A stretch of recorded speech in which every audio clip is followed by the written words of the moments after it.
ప్రభునందు ప్రియమైన దేవుని బిడ్డలకు మన ప్రభైన యేసు క్రీస్తు నామున శుభములు కలుగును గాక.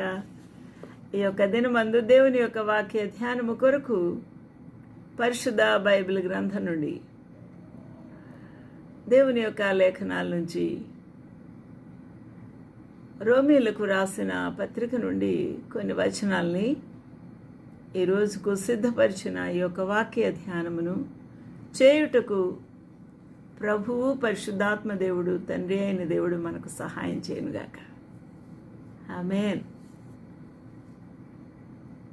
నా ప్రియమైన వాళ్ళారా, సిలువ ధ్యానములను అనేక మంది భక్తులు చేస్తూ దేవుని యొక్క లేఖనాల్ని తేరి చూసి చదువుతూ ముందుకు సాగిపోతూ ఉన్నారు, ధ్యానించుచూ ఉన్నారు, గైకొంటూ ఉన్నారు. ఈ దినమందు దేవుని యొక్క వాక్య ధ్యానములో చాలా ప్రాముఖ్యమైన అంశము దేవుని యొక్క ఆ ప్రభువు యొక్క తండ్రి కుమార పరిశుద్ధాత్మ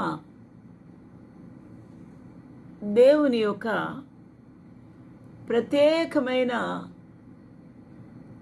ఆయన యొక్క గుణలక్షణాలు, ఆయన ప్రణాళిక, ఆయన చేయుచున్న పనులు గురించి చాలా విపులంగా దేవుని యొక్క లేఖనాల్లో వ్రాయబడి ఉన్నాయి.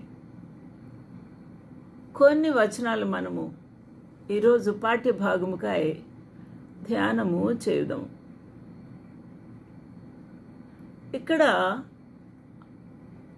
8వ అధ్యాయము 14వ వచనం నుంచి చూస్తే 14వ వచనంలో ఇలాగూ వ్రాయబడి ఉంది: దేవుని ఆత్మచేత ఎందరు నడిపించబడుదురో. నడిపించువాడు ఇక్కడ ఎవరు? దేవుని యొక్క ఆత్మ చేత ఎందరు నడిపించబడుదురో వారందరూ దేవుని కుమారులై ఉందురు.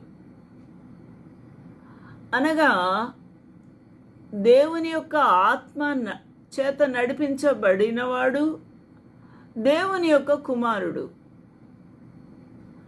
దేవుని యొక్క ఆత్మ చేత నడిపించబడని వాడు దేవుని కుమారుడు కాడు.